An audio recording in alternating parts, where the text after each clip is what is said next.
इनके सारे ईश्वर, सारे भगवान आज मस्जिदों के नीचे रह रहे हैं। भाई तो तुम्हारे ईश्वर ही मस्जिदों के नीचे, मस्जिदों में रह रहे हैं, तो तुम भी इस्लाम कबूल कर लो, हमको तो कोई आपत्ति नहीं है। पूरा देश ही बौद्ध विहार है। सम्राट अशोक जो है, सम्राट अशोक का ये मनुवादी नाम भी नहीं लेते, क्योंकि वही सम्राट अशोक जिसने बौद्ध धर्म को ईरान और हिंदू खतरे में कैसे हो गया। यहाँ पर 850 साल हुकूमत करने के बाद मुसलमानों ने 850 साल हुकूमत करी। अगर वो जालिम होते, निर्दयी होते, लोगों को कत्ल करते, तो क्या एक भी हिंदू यहाँ हिंदुस्तान के अंदर रह जाता। उन मुसलमानों से खतरा बताया जाता है जिनकी बाबरी मस्जिद छीन ली गई, कुछ नहीं बोले। और यहाँ पर जिस तरीके से देखा जाए तो बैलेट पेपर का इस्तेमाल करना चाहिए। आप देख सकते हैं यहाँ पर ये बड़ा सा बोर्ड लगा हुआ है जिसमें लिखा है कि मुझे बचाओ संविधान कह रहा है, और यहाँ पर मुझे हटाओ ये मशीन कह रही है। लेकिन सरकार ये चीज सुनने को राजी नहीं है, चुनाव आयोग ये सुनने को राजी नहीं है। तमाम लोग यहाँ पर आज लगाकर यही मांग करे। तो यहाँ पर सीधा सवाल करेंगे, कुछ लोग हमारे साथ मौजूद है यहाँ पर। क्या नाम है आपका? HS गौतम। यहाँ पर रामलीला मैदान में आप लोग पहुंचे हैं, दिसंबर का महीना है, धूप नहीं जा रही है, क्या मांग लेकर आए? मैं हमारी मांग है कि चुनाव, हम चाहते हैं कि चुनाव बैलेट पेपर से होना चाहिए, बैलेट पेपर से हो और बैलेट बॉक्स उसमें इस्तेमाल हो, उसमें किसी भी तरह का मशीन इस्तेमाल नहीं होना चाहिए, क्योंकि मशीन पर हमको विश्वास बिल्कुल भी नहीं है। मशीन पे कैसे विश्वास? बैलेट पे इसलिए विश्वास है कि बैलेट पेपर के ऊपर प्रिजाइडिंग ऑफिसर का साइन होता है, ठीक है। मतदाता जो वोट डालता है वो मोहर लगाता है, ठीक है। उसके बाद वो बैलेट बॉक्स में डालता है, बैलेट बॉक्स सील हो जाता है, उसमें किसी भी तरह का बाहर का कमांड नहीं दिया जा सकता। लेकिन अगर हम मशीन इस्तेमाल करते हैं तो मशीन में बाहरी कमांड दिया जा सकता है, इसीलिए बैलेट पेपर से चुनाव होना चाहिए। मतलब आप ये कह रहे हैं कि अभी निष्पक्ष चुनाव नहीं हो रहा है? निष्पक्ष बिल्कुल चुनाव नहीं हो रहा है। अगर निष्पक्ष चुनाव होगा तब हमको क्यों आपत्ति होगी। इसीलिए हम चाहते हैं कि बैलेट पेपर से निष्पक्ष चुनाव होगा, क्योंकि अभी कई जगह देखा जा रहा है जो मशीनों से चुनाव हो रहे हैं। अभी मैं महाराष्ट्र का एक उदाहरण देता हूं आपको। जिस पोलिंग स्टेशन पर 520 मतदाता पंजीकृत थे, वहां पर जब मशीन से वोटिंग हुआ तो 650 वोट कैसे निकल गया। किसी भी मतदान केंद्र पर 100% वोटिंग नहीं हो सकता है, क्योंकि कुछ लोग मर जाते हैं, कुछ लोग हॉस्पिटलाइज्ड होते हैं, कुछ लोग अपनी मर्जी से वोट नहीं डालते हैं, ठीक है। कुछ लोगों के साथ में दूसरी तरह की दिक्कतें होती हैं, तो फिर ये जितना मतदाता नहीं है उससे ज्यादा मतदान का आंकड़ा कैसे बन जाता है। ये जब चुनाव बैलेट पेपर से होगा तो बंदा एक मतदाता एक ही वोट डालेगा ना। ये तो पता ही नहीं होता मशीन से वोट डालने पे कि एक मतदाता नहीं सबका वोट डाल दिया। यहाँ पे बोर्ड लगे, तो मशीन की बात हो रही जिसपे आपने चर्चा कर लिया और आगे और भी करेंगे, लेकिन दूसरे में मुझे बचाओ, ये संविधान को लेकर लिखा है मुझे बचाओ। ऐसे क्यों लग रहा है कि संविधान बचाना? संविधान जो चुनाव प्रणाली जो मशीन अपना रही है, मशीन का दुरुपयोग हो रहा है। मशीन से दुरुपयोग होने के बाद में अराजक तत्व, जो लोग चुनाव जीत नहीं सकते हैं वो लोग चुनाव जीत जाते हैं, और जो लोग बिना मतदाताओं के चुनाव जीत जाएंगे वो मतदाताओं की भावना का काम नहीं करते, ना वो संविधान के नियमों की परवाह करते, क्योंकि उनको पता है कि हम मशीन के माध्यम से चुनाव तो फिर भी जीत जाएंगे, कोई हमसे राजी हो नाराजी हो, चुनाव जीतना आसान। ये कहती है कि संविधान खतरे में है, किससे खतरे में? चुनाव इसलिए, संविधान इसलिए खतरे में है कि संविधान पर जो हमला हो रहा है वो मशीन से जो मतदान हो रहा है वो एक माध्यम है। जब ये हमला का माध्यम हट जाएगा, चुनाव मशीन से होगा ही नहीं, उसमें किसी भी तरह की इलेक्ट्रॉनिक डिवाइस यूज नहीं होगी, चुनाव बैलेट पेपर से होगा, हार्ड पेपर की हार्ड कॉपी इस्तेमाल होगी, उसमें मोहर लगेगी, अंगूठा लगेगा, प्रिजाइडिंग ऑफिसर के साइन होंगे, सील हो जाएगा, तो उसमें बाहरी बदलाव संभव नहीं है। आपको लग रहा है कि जो सरकार है, लग नहीं रहा है, सुनिए सही है, सुनिए, ऐसा लग रहा है कि सरकार जो देश के मुद्दे हैं उन पे बातचीत ना करके मंदिर मस्जिद बात कर रही है, मंदिर और मस्जिद पे बात की जा रही है, मुद्दों पर बात नहीं हो रही है। मुद्दों पे बात इसलिए नहीं करते हैं कि अगर मुद्दों पे बात करेंगे तो उनकी असलियत खुल जाएगी, उनकी चोरी पकड़ी जाएगी, लोग जागरूक हो जाएंगे, लोग रोटी मांगेंगे, लोग रोजगार मांगेंगे, लोग हिसाब मांगेंगे, लोग भ्रष्टाचार रोकेंगे। इसलिए मंदिर मस्जिद के चक्कर में सब उलझाए रहते हैं। इनके सारे ईश्वर, सारे भगवान आज मस्जिदों के नीचे रह रहे हैं। भाई तो तुम्हारे ईश्वर ही मस्जिदों के नीचे, मस्जिदों में रह रहे हैं, तो तुम भी इस्लाम कबूल कर लो, हमको तो कोई आपत्ति नहीं है। तो वो तो धर्म की, वो तो मुस्लिम धर्म को मानते ही नहीं है, कहते हैं हिंदू धर्म, जो बाकी जो राजनेता हैं वो हिंदू धर्म कौन नहीं मानता? कहते हैं कि मुसलमान धर्म से हिंदुओं को खतरा है और हिंदुओं के मंदिर मस्जिदों के नीचे है।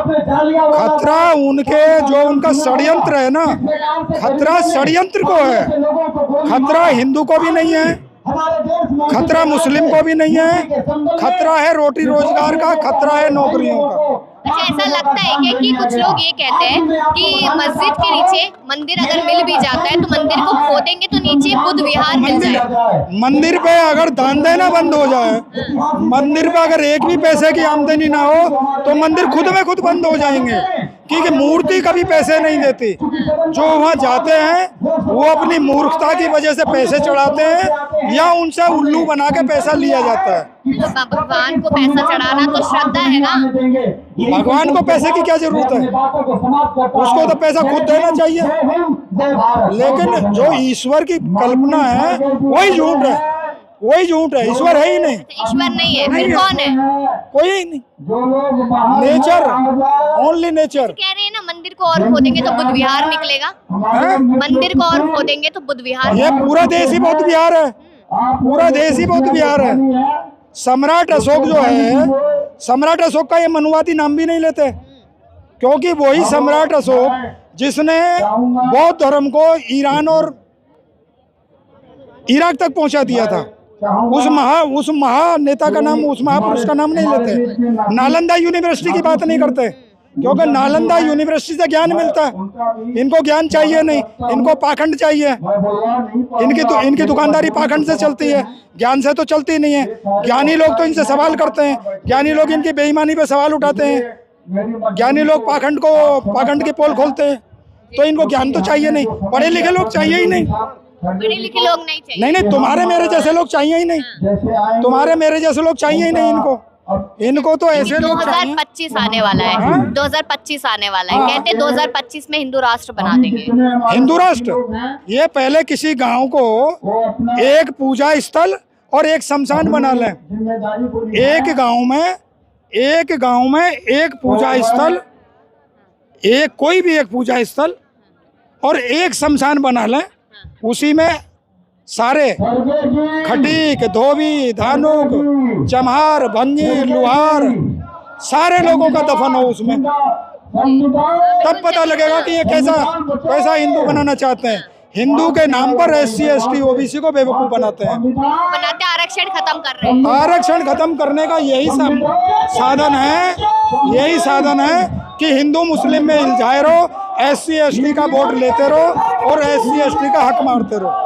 यहाँ पर 1991 में सुप्रीम कोर्ट ने कहा था 1947 से पहले जो पुरानी चीजों को नहीं छेड़ा जाएगा। अब देखिए कि यहाँ पर संभल में क्या हो रहा है, अजमेर शरीफ यहाँ पर। बिल्कुल, बहुत सही आपका सवाल है। ये भारत की संसद को लोग नहीं मान रहे। संसद ने बिल पास किया, 1991 में कानून पास किया, प्लेसिव वर्शिप एक्ट, उसको मानने को तैयार नहीं। देखिए, अभी ऑनरेबल सुप्रीम कोर्ट ने एक जजमेंट दिया बुलडोजर वाले मामले में। उसने कहा कार्यपालिका को हस्तक्षेप नहीं करना चाहिए विधायक, उसमें जुडिशरी में। जुडिशरी इंडिपेंडेंट है, कार्यपालिका इंडिपेंडेंट है, विधायिका इंडिपेंडेंट है। देश की संसद ने जो कानून बनाया, कर्तव्य था कार्यपालिका का उसको पूरा करवाते, और कर्तव्य था कार्यपालिका का कि जुडिशरी में इंटरफेरेंस नहीं करते। तो ये जो चीज़ है, जुडिशरी में इंटरफेरेंस करा जा रहा है, कार्यपालिका अपना काम नहीं कर रही है। जो संसद ने यानी विधायिका ने जो कानून बनाया उसी का सम्मान नहीं है।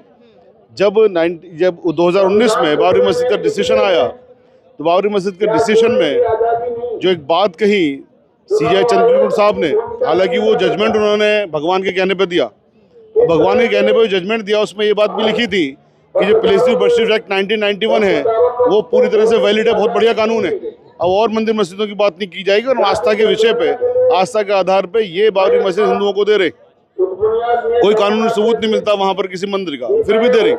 तो ये भी जब कहा कि आस्था के विषय पर दे रहे हैं, और ये भी कहा कि 1991 का प्रिजर्वेशन एक्ट 1991 ये वैलिड है, तो भगवान की आधी बात तो ये मान रहे हैं। बीजेपी वाले जो कहते हैं जी हम भगवान की बात मानेंगे, आधी बात नहीं मान रहे, यानी प्रिजर्वेशन एक्ट को नहीं मान रहे। तो ये चीज़ है बेसिकली, ये इससे ज़्यादा और क्या चीज़ें होंगी कि देश को तोड़ने की बातें कर रहे हैं। देखिए, अगर भगवान जी सपने में आके भगवान जी की बातें मान ली जाती है तो फिर अपने फैसले ले ही नहीं पाएगा कोर्ट। एग्जैक्टली, मैंने एक कटाक्ष किया, मेरा एक कटाक्ष था कि भगवान के कहने पर आप एक जजमेंट दे रहे हो, तो भगवान ने तो फिर आपको ये भी बताया ना कि प्रिजर्वेशन एक्ट 1991 वैलिड है, उसकी बात को नहीं मान रहे, तो फिर बाबरी मस्जिद वापस करो आप, अगर उसको नहीं मान रहे तो जो लड़ने वाली चीज़ है, हम लोग लड़ना नहीं चाहते, लेकिन इनकी मंशा यही है कि हम नहीं मानेंगे, जो मनपसंद बात है वो मानेंगे। बाबरी मस्जिद लेने की बात थी तो मान ली, बाकी सब चीज़ों को इशू छोड़ने की बात तो नहीं मानेंगे, तो ऐसा नहीं हो सकता ना। वही ना, ऐसा लगा था कि बाबरी मस्जिद और राम मंदिर के बाद शायद मामला ठंडा हो जाएगा, फिर मथुरा आता है, काशी आता है, ज्ञानव्यापी आता है, अब संभल है, फिर अजमेर शरीफ है, यही चलता रहेगा क्या? ये ठंडा होना चाहिए, तभी तो मैंने कहा संसद की बात नहीं मानते, ठंडा होना चाहिए था, नहीं किया इसको ठंडा। मनमोहन से आपके जो RSS के चीफ हैं भागवत जी, उन्होंने कहा कि क्या अब हर मस्जिद के नीचे पूजा शिवलिंग ढूंढते रहेंगे, ये चीज़ें नहीं होनी चाहिए, देश को आगे बढ़ना चाहिए। लेकिन ये जो फिरकापरस्त लोग हैं, ये सांप्रदायिक लोग हैं, देश को तोड़ने वाले लोग हैं, देश को हिंदू मुस्लिम की आग में झोंकने वाले लोग हैं, चूंकि उनका ईंधन है, ये किसी भी चीज़ को नहीं मानते, संसद को नहीं मानते, ये मोहन भागवत जी की बात को नहीं मानते, ये जुडिशरी की बात को नहीं मानते, किसी की बात को मानने को तैयार नहीं है। इसलिए क्योंकि ये लोग ताकत में बने हुए हैं, मशीनों का सहारा लेकर ताकत में बने हुए हैं, मशीनों के जरिए बने हुए हैं, इसलिए मशीनों को हटाना ज़रूरी है, संविधान को बचाना ज़रूरी है, वक्फ को बचाना ज़रूरी है, रिजर्वेशन को बचाना ज़रूरी है। कहते हैं कि यहाँ पर जो हिंदू है वो खतरे में, आखिरी सवाल है कि हिंदू जो है वो खतरे में है, तो उसको बचाना है, 2025 आने वाले हिंदू राष्ट्र बनाना है, ये सब बातें कही जा रही हैं। बहुत प्यारा आपका सवाल है, मुझे बताएं हिंदू खतरे में कैसे हो गया? यहाँ पर 850 साल हुकूमत करने के बाद मुसलमानों ने 850 साल हुकूमत करी, अगर वो जालिम होते, निर्दयी होते, लोगों को कत्ल करते, तो क्या एक भी हिंदू यहाँ हिंदुस्तान के अंदर रह जाता? उन मुसलमानों से खतरा बताया जाता है जिनकी बाबरी मस्जिद छीन ली गई, कुछ नहीं बोले, एक लफ्ज़ बोला कोई भी, मॉब लिंचिंग होती है, कुछ नहीं बोलते, ज़रा से भी कुछ नहीं बोलते। अभी संभल में 5 बच्चे शहीद कर दिए, कुछ नहीं बोले। अजमेर में भी आप ऑर्डर लेके आ रहे हो, कुछ नहीं बोल रहे। उन लोगों से आप डराने की बात कर रहे हो, यही तो उनका प्रोपेगेंडा है। ये लोग तो इतना प्रोपेगेंडा करने वाले लोग हैं, इतना प्रोपेगेंडा करने वाले लोग हैं कि ये तो इन्होंने जब एक बार चलाई कि साहब गणेश दूध पी रहे हैं, तो पूरे देश ने कहा गणेश दूध पी रहे हैं, तो प्रोपेगेंडा वाले लोग हैं, इनको पहचानने की जरूरत है। बिल्कुल, यहाँ पर आपने सुना कि यहाँ पर हमारे साथ जो वकील थे उन्होंने क्या कुछ कहा, क्योंकि कानूनी चीज़ें भी जाननी बहुत ज़्यादा ज़रूरी है कि क्या यहाँ पर फैसला आया था, किस तरीके से यहाँ पर चीज़ें पारित की गई थी, और उसके बाद उन चीज़ों को भी नहीं माना जा रहा है, तो सवाल तो बनते ही है।